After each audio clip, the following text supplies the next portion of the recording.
All right, we're going to start with what is a math mountain. So a math mountain is simple. It never changes. The numbers just change. So here is our math mountain.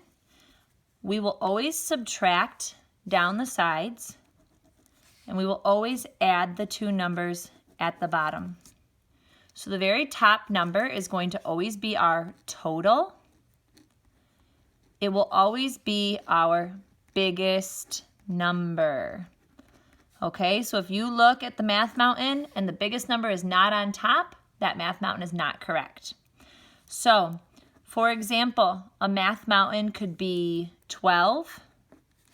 And if 12 is our total, then maybe 3 and 9, 3 and 9 will be our parts.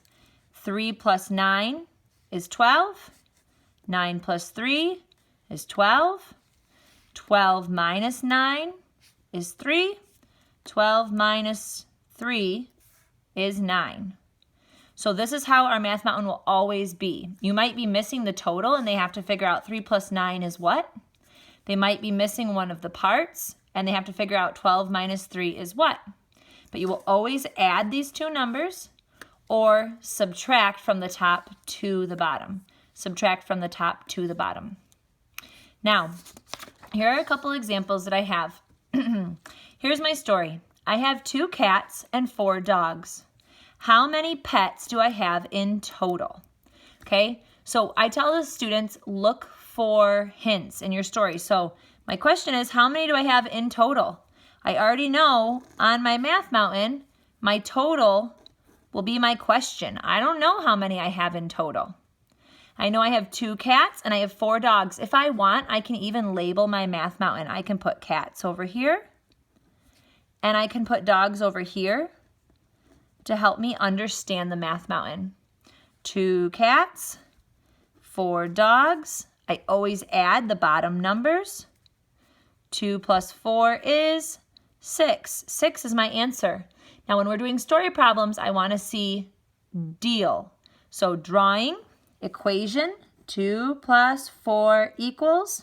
And I ask the kids to still make the box because then when they're rewriting the answer in the there's like a little box and a spot to put their label, they will remember this is the answer. Sometimes they get all done with the work and they accidentally tell me that the answer is 4, even though 4 came from the story. So I recommend that they put the box in their equation and on their math mountain so they know what they're looking for. Now, I have 10 apples. My mom eats 3 apples. How many apples do I have left? One of the things that we can do is we can do the equation before we do the drawing. So on this one, I think about it. I have 10 apples. My mom eats 3 apples. Well, I'm going to underline my numbers. And I'm going to underline any hints. My mom eats. If my mom eats it, I know we're going to take it away.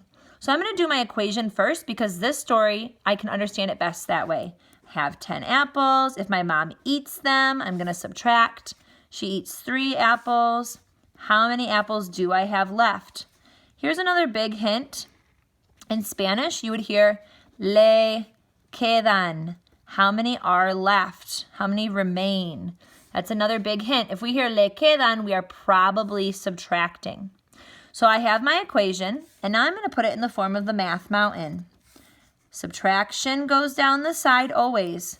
So 10 minus 3. I can read it right down the side. 10 minus 3, 10 minus 3. And the little box is left. So to solve this, I can say 10 minus 3 is equal to 7. Or I can say to myself, 3 plus what is equal to 10. Sometimes students can do better adding up than they can subtracting. So every word problem needs to have an equation, a drawing, and then an answer with a label. The label here is how many apples? 7 apples. Okay, so that's 1 point for the drawing, 1 point for the equation, 1 point for the answer, and 1 point for the label. If they get everything wrong, but they have the label right, you might see +1 out of 4. They know what they're looking for, but they didn't do the work right.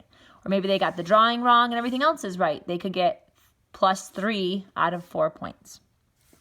All right, and that's story problems.